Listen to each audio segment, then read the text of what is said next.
सावित्री के लिए सुहागिन होना सिर्फ एक शब्द नहीं था, ये उसकी पूरी दुनिया थी। सुबह उठकर अपनी मांग में सिंदूर भरना, गले में काले मोतियों वाला मंगलसूत्र पहनना और हाथों में खनकती चूड़ियां, ये सब उसके लिए सिर्फ गहने नहीं थे, बल्कि उसके पति अरुण के प्रति उसके प्रेम और उसकी सलामती की दुआओं का जीवंत प्रतीक थे। अरुण अक्सर मजाक में कहता, सावित्री, तुम मेरे लिए नहीं, इन रिवाजों के लिए जीती हो। सावित्री मुस्कुराकर जवाब देती, ये रिवाज आपसे ही तो हैं। जब तक आप हैं तभी तक तो इन सब का मोल है। उनका ये छोटा सा प्यार भरा संसार इन्हीं नोकझोंक और गहरे प्रेम पर टिका था। एक दिन वो कयामत बनकर आया। अरुण ऑफिस से घर लौट रहा था और उसकी मोटरसाइकिल एक तेज रफ्तार ट्रक से टकरा गई। जब सावित्री को फोन आया तो उसके पैरों तले जमीन खिसक गई। वो भागी भागी अस्पताल पहुंची। अरुण खून से लथपथ बेहोश था। डॉक्टर ने बताया कि उसे बहुत गहरी चोटें आई हैं और बहुत खून बह गया है। उसे तुरंत ओ नेगेटिव ग्रुप के खून की जरूरत थी, जो बहुत मुश्किल से मिलता है। सावित्री का दुनिया जैसे एक पल में उजड़ गया। वो अस्पताल के कोने में बने मंदिर में दौड़ी और भगवान के सामने अपना सिर पटक पटक कर रोने लगी। हे भगवान, मेरे सुहाग की रक्षा करना। मैंने आज तक हर व्रत, हर पूजा सच्चे मन से की है। मेरे सिंदूर का मान रख लेना। वो घंटों तक प्रार्थना करती रही, लेकिन ब्लड बैंक से कोई अच्छी खबर नहीं आई। उसके रिश्तेदार जो वहां जमा थे आपस में फुसफुसा रहे थे, बेचारी, देखो तो क्या हाल हो गया है। उस एक पल में सावित्री को लगा जैसे उसका मंगलसूत्र भारी हो गया है। उसकी चूड़ियां उसे बोझ लग रही थीं और मांग का सिंदूर उसे चिढ़ा रहा था।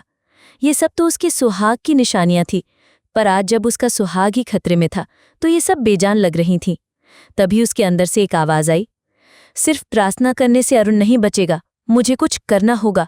वो उठी, अपने आंसू पोंछे और डॉक्टर के पास गई। उसने कहा, डॉक्टर साहब, क्या मैं रेडियो पर घोषणा करवा सकती हूँ? शायद कोई सुन ले। डॉक्टर ने सहमति दी। सावित्री ने शहर के हर रेडियो स्टेशन पर फोन किया।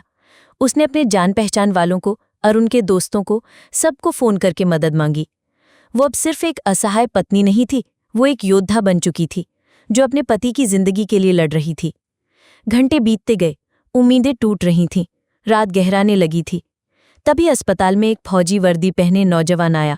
उसने कहा, मैंने रेडियो पर सुना, मेरा ब्लड ग्रुप ओ नेगेटिव है, मैं रक्तदान करना चाहता हूं। सावित्री की आंखों में उम्मीद की एक किरण जगी। उस फौजी के दिए हुए खून से अरुण का ऑपरेशन शुरू हुआ। सावित्री ऑपरेशन थिएटर के बाहर बैठी रही। अब वो प्रार्थना नहीं कर रही थी, वो बस अपने अरुण को याद कर रही थी, उसकी हंसी, उसका मजाक, उसका प्यार। सुबह के 4 बजे डॉक्टर बाहर आए और बोले, ऑपरेशन सफल रहा, वो अब खतरे से बाहर हैं। सावित्री वहीं जमीन पर बैठ गई और फूट फूट कर रो पड़ी, पर ये आंसू हार के नहीं, जीत के थे। कुछ दिनों बाद जब अरुण को होश आया तो उसने अपनी आंखों के सामने सावित्री को पाया।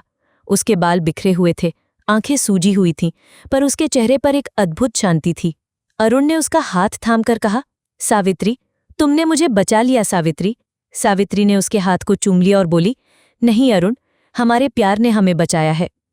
उस दिन घर लौटकर जब सावित्री शीशे के सामने खड़ी हुई तो उसने अपनी मांग में सिंदूर भरा, पर आज उसे भरने का एहसास अलग था।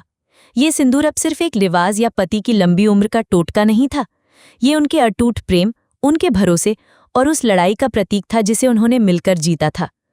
उसे समझ आ गया था कि सुहागिन होने का असली मतलब सिर्फ सजना संवरना और रिवाजों को निभाना नहीं है, बल्कि मुश्किल समय में अपने साथी की ढाल बनकर खड़ा हो जाना है। उसका सुहाग उसके गहनों में नहीं, उसके हौसले में था।